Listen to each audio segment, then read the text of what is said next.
He's from the University of Calgary, Alberta, and I'm not sure whether it's snowing there, but at least we don't have snow here today.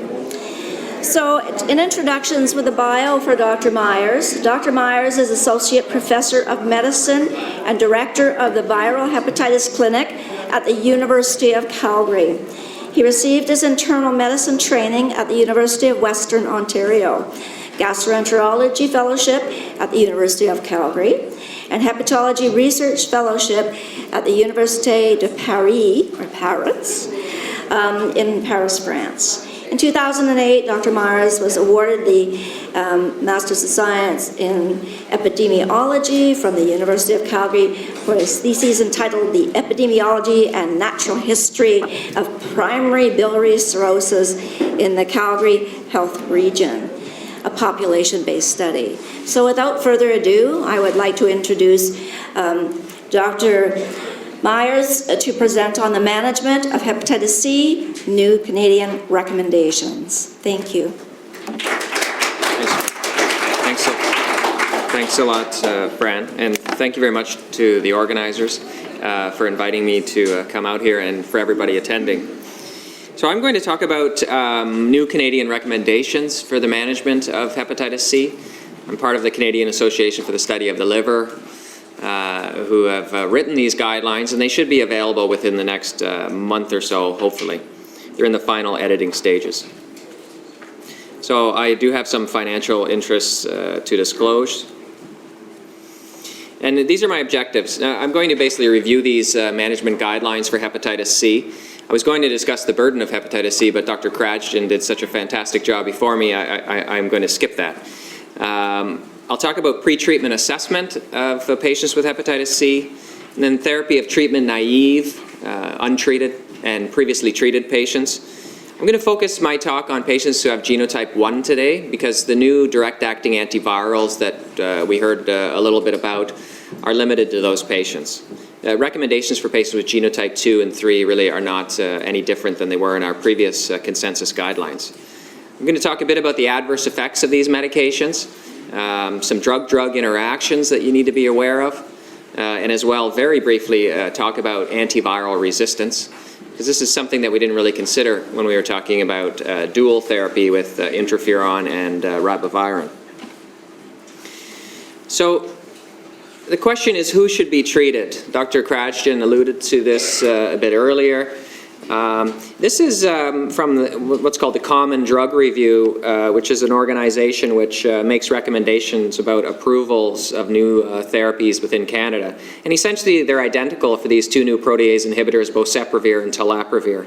So what they say is that patients who have detectable hepatitis C RNA, genotype 1, or HIV negative, can receive one course of treatment, including these agents only, and they're hoping that the price will be reduced.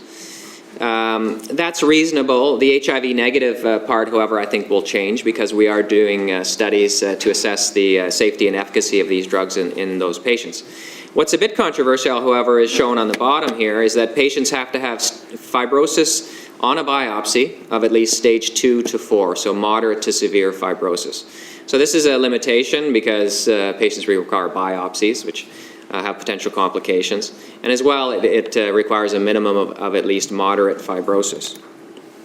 So we thought that a more liberal criteria should be made for guiding treatment decisions, and that really this should be based on a discussion between the patient and the physician, and a discussion about all of these things shown on this slide. So of course you need to consider the probability of having a sustained response. If it's not significantly high and the patient has a low likelihood of progressing to advanced disease, then maybe you might want to wait until we get even better therapies in the future. So you need to consider the prospect of novel therapies and whether the patient might be a candidate for those in the near future.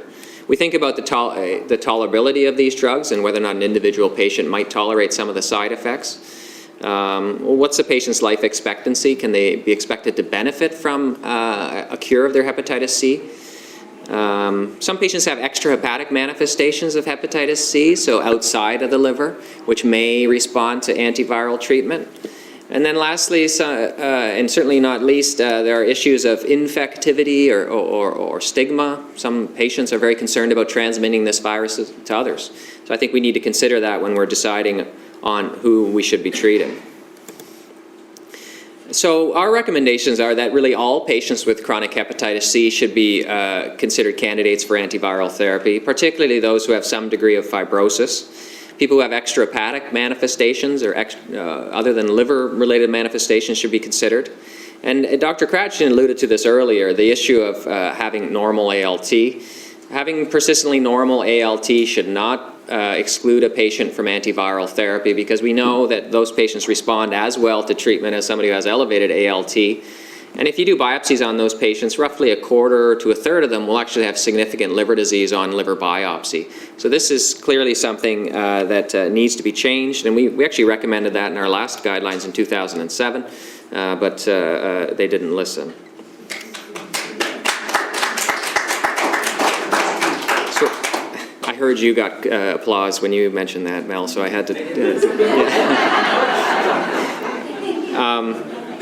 So the next issue is liver biopsy really necessary? And I think that no, a biopsy is not necessary, although it is useful to do some test which can give you an idea of a patient's severity of liver disease.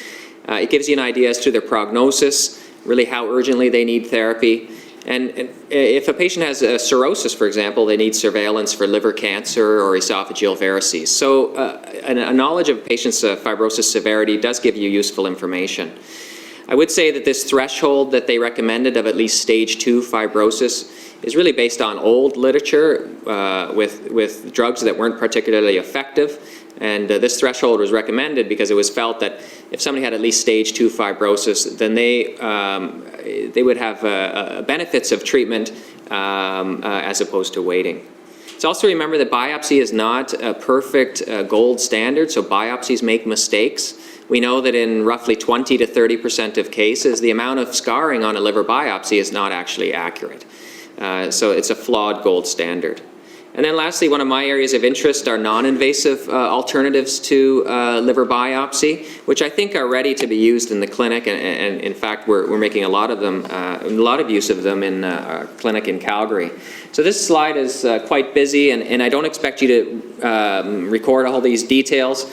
But what this shows is a few of the non-invasive methods that are available now. And those can broadly be divided into imaging type techniques, and something that we use a lot of is called the fibroscan. Dr. Cratchton mentioned that this non-invasively measures the stiffness of the liver. And then there are various blood tests which can be used. They're all combinations of different markers which are combined in different formulas. And again, the details are not important. But what the right-hand columns show is that using specific cutoffs for these tests, you can actually reasonably accurately predict the presence of at least moderate liver fibrosis. So I think we need to try to make these more widely available if there are going to be these recommendations that you have to have at least a certain threshold of fibrosis to be able to get antiviral treatment reimbursed. So what we've recommended is that really all patients with hepatitis C should have some assessment of their liver disease severity to guide management decisions, but this can be biopsy, this can be serum markers, or this can be imaging-based methods like the fibroscan, and you can use those either alone or in combination. And then in some patients, it's obvious that they have cirrhosis based on ultrasound findings or blood work, and it really doesn't make sense to put them at risk of complications of a liver biopsy just to prove that. So we need to loosen up those criteria. Just a bit about virologic testing, just that that we need hepatitis C RNA testing and genotyping to guide our management of patients with hepatitis C. And it's important that our hepatitis C testing use a highly sensitive assay to be able to measure the levels of the virus, because this is going to be very important for guiding our management decisions. And one of the problems across the country, perhaps not in BC, I'm not sure, is the issue of the turnaround time of these tests.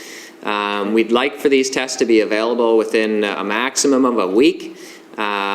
Because, for example, in Calgary, it takes 2 to 3 weeks for these tests to become available, and there's no reason why it should. So we're asking all our provincial laboratories to try to speed things up if possible. You might have heard some literature about something called interleukin-28B or IL-28B. What this refers to is some what are called single nucleotide polymorphisms, or SNPs. These are variation in people's genetic material, which actually are associated with the probability of spontaneously clearing the virus or clearing the virus if you get treated with peg interferon and ribavirin. And this is a nice study which was essentially the first to describe this. And what this shows is that these are patients who are treated with peg interferon and ribavirin. What it shows is if they have this favorable genotype, which we call CC, I remember it as cure-cure, they had an 80% chance of a cure with the dual therapy, okay? If they had the unfavorable genotypes, the TT or the TC, then the cure rates were in the 40% range. So having this favorable genetic variation actually is associated with a doubling of your rate of response to peg interferon and ribavirin therapy. We know that this is actually the strongest pre-treatment predictor of responding to treatment. But actually, once you're on treatment, what's more important is the decline in your viral load on therapy, whether or not you're interferon responsive. So this genotype, as I mentioned, is associated with treatment response to peg interferon and ribavirin. It's really limited to people with genotypes 1 and 4. There's no role in people with genotypes 2 or 3, for example. And it appears to have a lesser role in patients on the newly approved protease inhibitors, and it really relates to the potency of these medications. And there's also a limited role if you've been previously treated. So this is just one study which looks at the new protease inhibitor boceprevir and the response rates according to these 3 genotypes. And just focus on the red bars. You can see that if you have this favorable genotype, the CC, you have an 80% chance of cure. If you have the less favorable genotype, it's 71%, and then it goes down to 59%. So there's a bit of a decline in response rates, but it's not nearly as strong as on the old standard, the peg interferon and ribavirin, where it's 80% if you're a CC and 27% if you're TT. A similar sort of thing can be shown if you've previously been treated and failed treatment. So when we categorize patients according to their previous response, either a relapser, negative at the end of treatment, and then positive, a partial responder, having a moderate reduction in viral load on treatment but never negative, or a null responder having no response, you can see that within those categories, the response rates according to this genotype are pretty similar. So not as much of a role in these patients. So what we are suggesting in our guidelines is that this genotype may provide some useful information for patients to identify their probability of a response, but this is really limited to patients with genotypes 1 and 4 and previously untreated patients. However, this genotype should not be used to preclude therapy in any individual patient. Because as I showed you, even a patient who has this unfavorable genotype, if you treat them with peg interferon and ribavirin, still 40% of them will respond. So you can't use it to say, yes, you should be treated, or no, you shouldn't be treated. Well, what about these new treatments, which I think is one of the main reasons why you're here today? I want to review some of the recently released studies which describe how effective they are. And the first drug I'm going to talk about is boceprevir. And this is the major study called SPRINT2, where this was investigated. And there were 3 arms to this study, which are shown here. With this drug, all patients get a 4-week treatment with peg interferon and ribavirin, sort of the old standard. And then in the 2 treatment groups, boceprevir was added in. So these here and here, they're getting triple therapy. Now in this arm, they got that to complete 48 weeks of therapy, nearly a year. And in the middle arm, they had what's called response-guided therapy. Okay, so if the hepatitis C RNA became negative by week 8 and stayed negative through week 24, then these patients stopped treatment at week 28. However, if they didn't reach those milestones, they continued treatment out to 48 weeks. And this at the top is the standard dual therapy arm where they got peg interferon and ribavirin for 48 weeks. So how well did this work? The main results are here shown on the left. They had a cohort of non-black and black patients. And what they showed is that using this boceprevir, that in both treatment groups they had about a 67 to 68% chance of SVR. We heard that that's a cure from Dr. Krajden earlier. Okay, that's much higher than the 40% chance with the dual therapy, which is currently available. One of the major advances of these new treatments is due to their potency, we can treat many patients for a shorter period of time. So the old standard, we had to treat for 48 weeks. Well, what this study showed is that some patients could be treated for a total of 28 weeks. And again, these are people who are negative from weeks 8 through 24. Roughly 44% of these patients would meet the criteria to shorten therapy down to 28 weeks instead of have treatment for a year. And you can see that their cure rate is very high, nearly 100%. Okay, so if you respond rapidly to the medication, very likely you're going to be cured if you can stay on the remainder of the therapy. So our recommendations for treatment with this protease inhibitor boceprevir are shown here, and these are treatment-naive patients with genotype 1, remember, not other genotypes.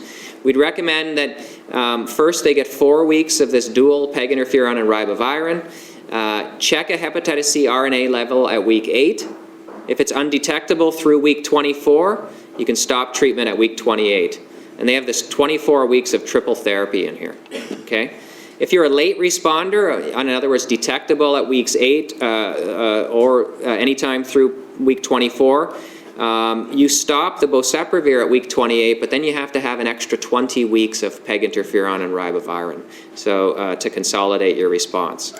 Now, something that's very important that you'll hear about from treaters is the issue of futility rules or stopping rules. And what these basically are rules which tell us that the patient isn't responding to therapy and is unlikely to respond to therapy if we continue for the full 28 or 48 weeks, for example. So the rules for boceprevir are that if at week 12 the hepatitis C level is greater than 100, or it's positive at week 24, that you stop treatment, because we know you won't respond to therapy. So by adhering to these rules, we can actually obviously limit exposure to potential adverse effects of these medications, as well as costs, because we know people won't respond ultimately if you continued out for the full time. A couple of groups that are a bit harder to treat, and particularly the first, patients with cirrhosis, we're recommending that they receive a full 48 weeks of therapy, because we know cure rates, if you shorten treatment down to 28 weeks, for example, in those patients, are less. So if you have cirrhosis, and some would even say if you have stage F3 or stage 3 fibrosis, that you should probably get 48 weeks of treatment, although that's a bit controversial. Well, the other protease inhibitor, which is recently licensed, is called telapravir. It works in a similar way. It works on the same enzyme of the hepatitis C virus. And this is a study, a big phase 3 study called ADVANCE. And it had a similar design as to the SPRINT2 study, which I showed you earlier. Again, this is what we call the control arm, or the standard 48 weeks of PEG interferon and ribavirin. Then there was an arm which received triple therapy for the first 12 weeks. You'll see here there's no lead-in period of the PEG interferon and ribavirin like with boceprevir. This is the difference between the two medications.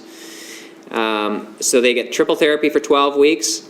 And if the patients are negative at week 4 and week 12, then they have what's called an ERVR, or extended rapid virologic response. These are responsive patients. In those patients, they stop therapy at 24 weeks. So they get 12 weeks of triple therapy, followed by 12 weeks of dual therapy.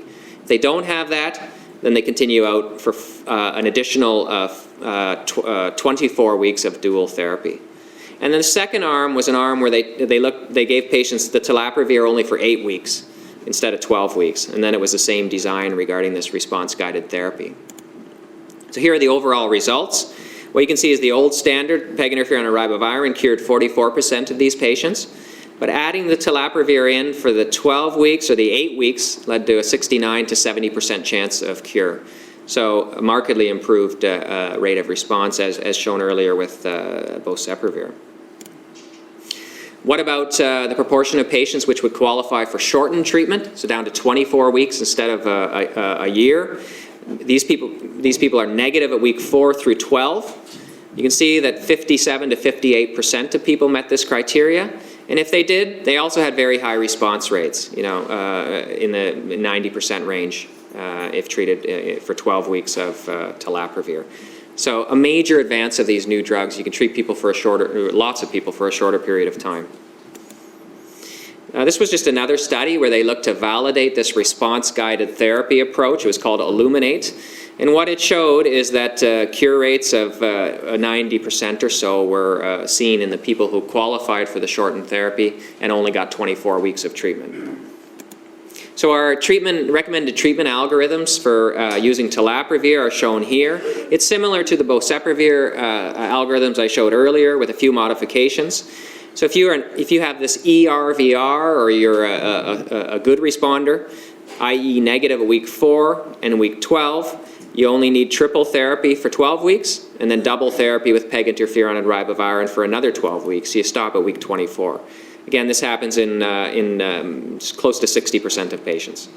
If you don't have an ERVR, i.e. you're detectable at week 4 or 12, you get the 12 weeks of triple therapy, and you get an additional 36 weeks of double therapy. Just like with boceprevir, there are some stopping rules with this new medication, and they're a bit different. So things are getting complicated. So it's recommended that you stop all treatment if the patient has a viral level at week 4 or week 12 greater than 1,000, or if they're positive at week 24. So again, we know if you meet those criteria, you're not going to respond to therapy, so why continue it on because it's futile. If you have cirrhosis, again, we're recommending a full 48 weeks of therapy. So it's 12 weeks of triple therapy with telaprevir and interferon and ribavirin, and then 36 weeks of double therapy. So what about patients who are what we call treatment experienced, previous treatment failures? This is a graph showing the different types of response, and I briefly mentioned this earlier, but I think it's more useful to see a graphical depiction. So this is the hepatitis C RNA level on therapy with PEG interferon and ribavirin, okay? So in these patients, it becomes undetectable on therapy, stays undetectable on therapy, and then 6 months later, it's negative. So these people have an SVR, they're cured, okay? We heard about the benefits of that earlier. The second group, they're negative on therapy, but then after you stop therapy, the virus comes up. These patients are relapsers.